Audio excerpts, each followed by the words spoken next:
In the present day, a carriage appears to have been attacked by monsters. There, a young defenseless girl is at the mercy of goblins. But just when things seem hopeless, a black figure steps forward to protect her. Skip past a few years, our lonely virgin main protagonist, Lost, is unexpectedly invited by a girl to form a group with her, leaving everyone in the Adventurers Guild completely shocked. The healer, who's holding a recruitment sign, is taken by surprise as the girl. The girl then shows off her skills in front of him, making it clear she means business.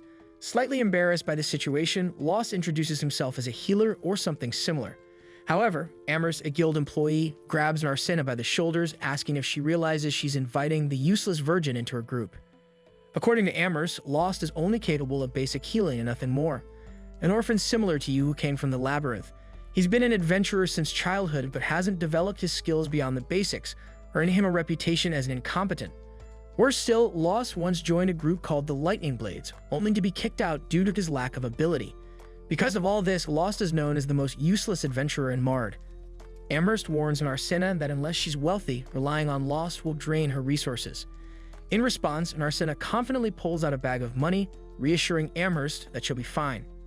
The guild employee warns her to be cautious with her money in such a shady place, full of sketchy characters lurking in the shadows.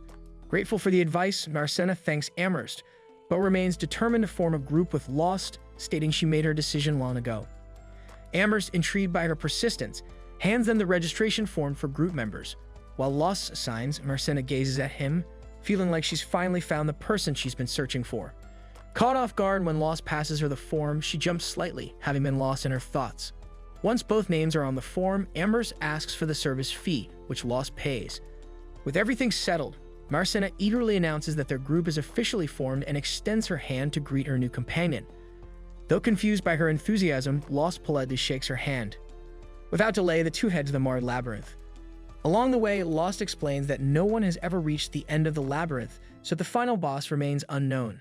Many parts of the dungeon are unexplored, offering countless opportunities for adventure, and it makes Mard the largest labyrinth city in the region. Marena, however, wonders if it's a good idea to head straight into the dungeon, given Amherst's earlier suggestion to try the western field first.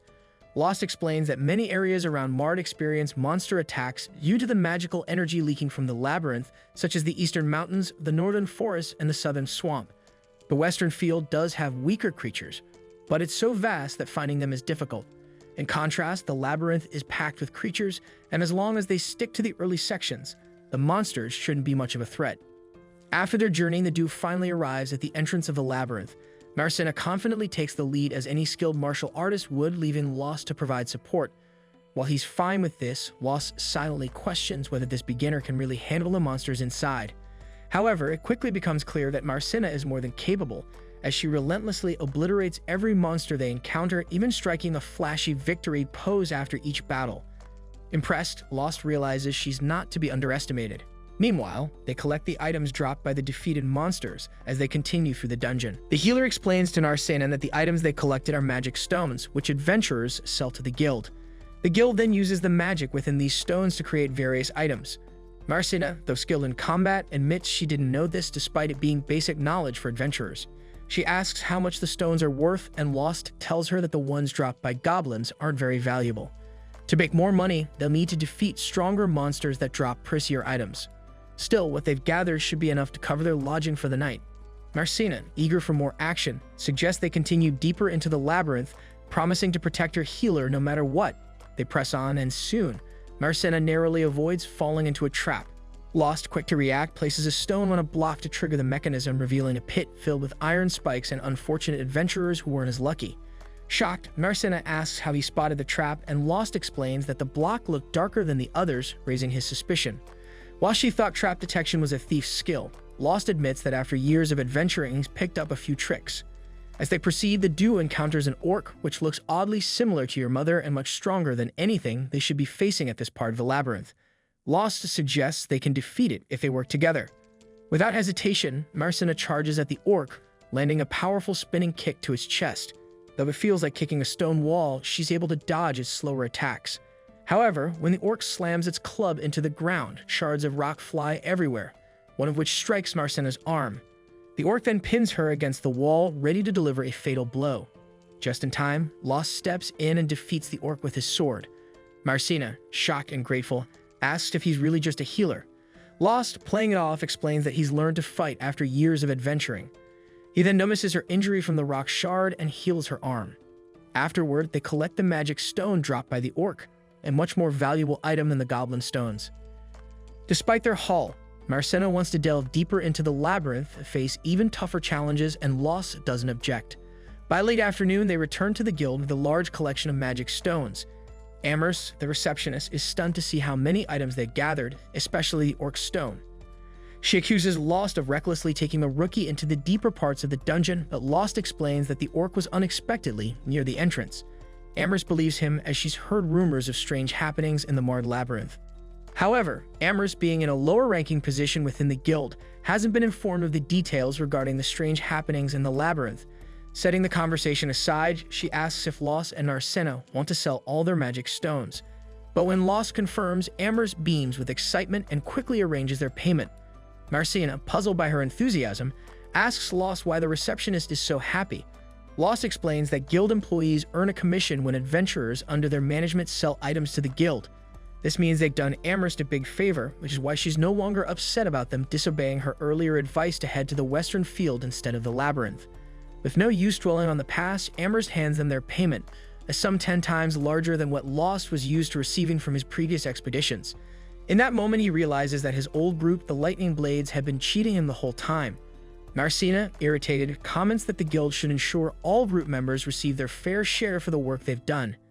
Amherst responds that the guild only mediates payments if the group pays the required fee for such services. Lost, however, decides to let it go, as the Lightning Blades are part of his past and it's time to move on. With that, the duo bids farewell to Amherst. Meanwhile, a man upstairs named Handsome watches Lost as he leaves the guild.